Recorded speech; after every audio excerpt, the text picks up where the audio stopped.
ভগবতে বাসুদেবায়। আমার প্রিয় দর্শক বন্ধুকে আমার আন্তরিক অভিনন্দন, শুভেচ্ছা ও ভালোবাসা জানাই। আমি আশা করি অনাদির আদি গোবিন্দের অশেষ করুণায় আপনারা সকলেই কুশলে আছেন। আজ আপনাদের কাছে যে গুরুত্বপূর্ণ বিষয়টি নিয়ে আলোচনা করতে চলেছি, অসুর গুরু শুক্রের প্রবেশ সিংহ রাশিতে। সিংহ রাশিতে আগে থেকেই কিন্তু কেতু অবস্থান করছে। শুক্র 5ই জুলাই থেকে 1 আগস্ট পর্যন্ত এই সিংহ রাশিতে অবস্থান করবে এবং ঠিক মঙ্গলের দৃষ্টি শুক্র এবং কেতুর উপরে পড়বে। তার সঙ্গে সঙ্গে রাহুর দৃষ্টিও এই সিংহ রাশিতে শুক্র এবং কেতুর উপর পড়তে চলেছে।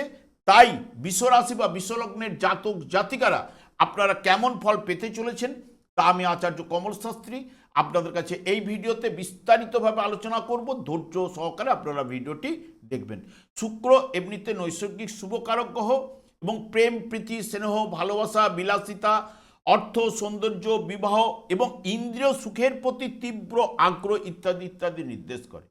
কেতু সেখানে হচ্ছে রহস্যপূর্ণ এবং প্রকাশের অভাব, বাধা বিঘ্ন, পঙ্গুত্ব, বিচ্ছেদ, বিশ্বাসঘাতকতা, চুরি, ছিনতাই, রাহাজানি, স্বার্থপর ইত্যাদি ইত্যাদি নির্দেশ করে থাকে। যদি শুভ হয় বা শুভ গ্রহের দ্বারা যদি যুক্ত হয় তাহলে আধ্যাত্মিকতার দিকে একটুখানি এগিয়ে যেতে পারে, আদর্শবান, ধার্মিক করে তুলতে পারে।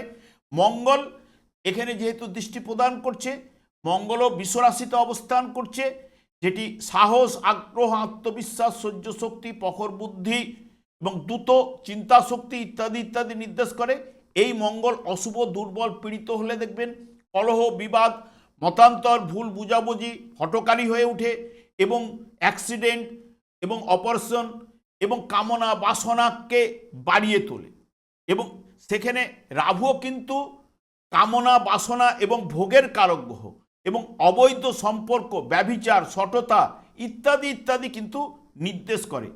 এবং সিংহ রাশিতে এই যে শুক্র এবং কেতুর যে অবস্থান, শুক্র কিন্তু সেই মতো এই সিংহ রাশিতে জোরালো শুভ ফল কিন্তু প্রদান করতে পারে না এবং কেতুও কিন্তু এই জায়গায় শুভ প্রভাব কিন্তু বিস্তার ঘটাতে পারে না।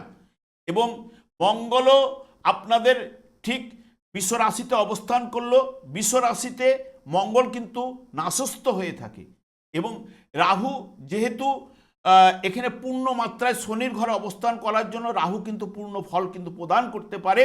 তবে এই জায়গায় শুক্র এবং কেতু একটু দুর্বল অবস্থায়, সবথেকে বিশেষ করে মঙ্গলের দৃষ্টি কেতুর উপরে পড়ার কারণে এখানে দুর্বল এবং ক্ষীণ কিন্তু হবেই। হ্যাঁ, এইটুকু বলতে পারি। বর্তমানে দেখুন, যেহেতু বিশ্বরাশির সাপেক্ষে শুক্র অবস্থান করছে চতুর্থ ভাব এবং যেহেতু রাশিভাব এবং ষষ্ঠ ভাবের শুক্র নির্দেশক, আপনাদের রাশিপতি এবং ষষ্ঠ ভাবের অধিপতি গ্রহ, পূর্ণমাত্রায় কর্মভাবের উপর পূর্ণ দৃষ্টি দেবে। কেতু আপনাদের চতুর্থ ভাবে অবস্থান করলো, নিজের নক্ষত্র, সেই কেতু চতুর্থ ভাবকেই নির্দেশ করছে। চতুর্থ ভাব সাধারণত আমরা প্রাথমিক শিক্ষা, মাতা, সুখ, গৃহ এবং মাতৃসুখ এবং যানবাহন, জায়গা, সম্পত্তি এবং জীবনের শেষ অবস্থা ইত্যাদি ইত্যাদি চতুর্থ ভাব থেকে বিচার্য।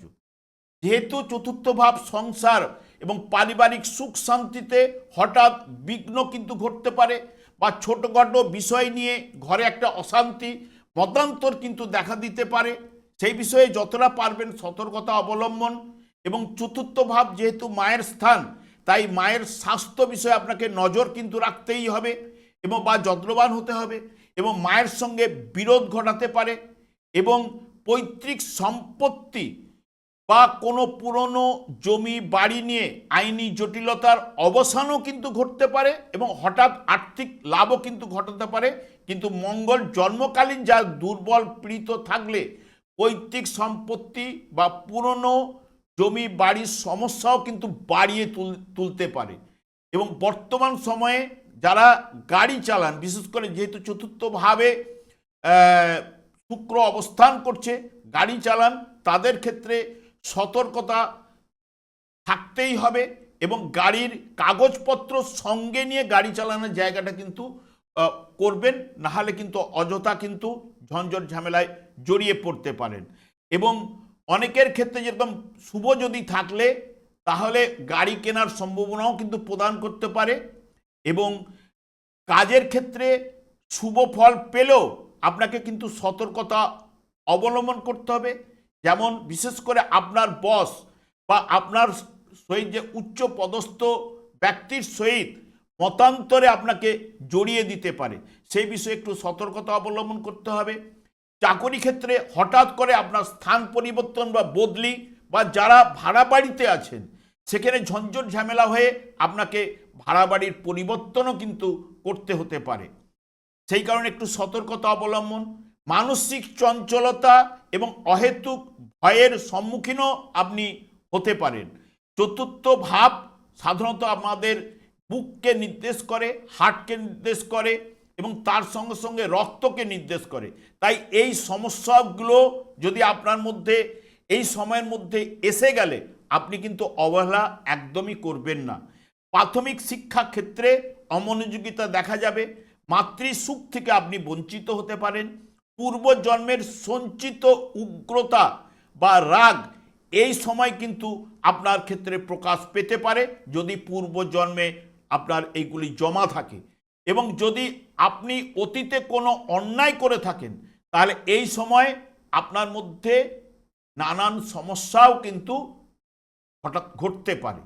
আমি আর দীর্ঘায়িত না করে, আমি আচার্য কমলশাস্ত্রী প্রত্যেক বুধবার এবং শুক্রবার সন্ধ্যা 8:30 এই ইউটিউব চ্যানেলে লাইভ অনুষ্ঠান করে থাকি। ঠিক ওই সময় আমাকে ফোন করলে আপনারা নিজেদের ভাগ্য বিষয়ে জানতে পারবেন। তাছাড়া বিভিন্ন ধরনের ভিডিও আপলোড করে থাকি, সেগুলি পাওয়ার জন্য আমার চ্যানেলটিকে সাবস্ক্রাইব করে বেল আইকনে ক্লিক করে রাখুন। যখন আমি লাইভ অনুষ্ঠান বা যে কোনো ভিডিও আপলোড করলে আপনাদের নোটিফিকেশন পৌঁছে যাবে। আমি অনাদি গোবিন্দকে প্রার্থনা করি আপনারা ভালো থাকুন, সুস্থ থাকুন, আনন্দে থাকুন। আজ এই পর্যন্ত, পরে ভিডিও দেখাচ্ছে। নমস্কার।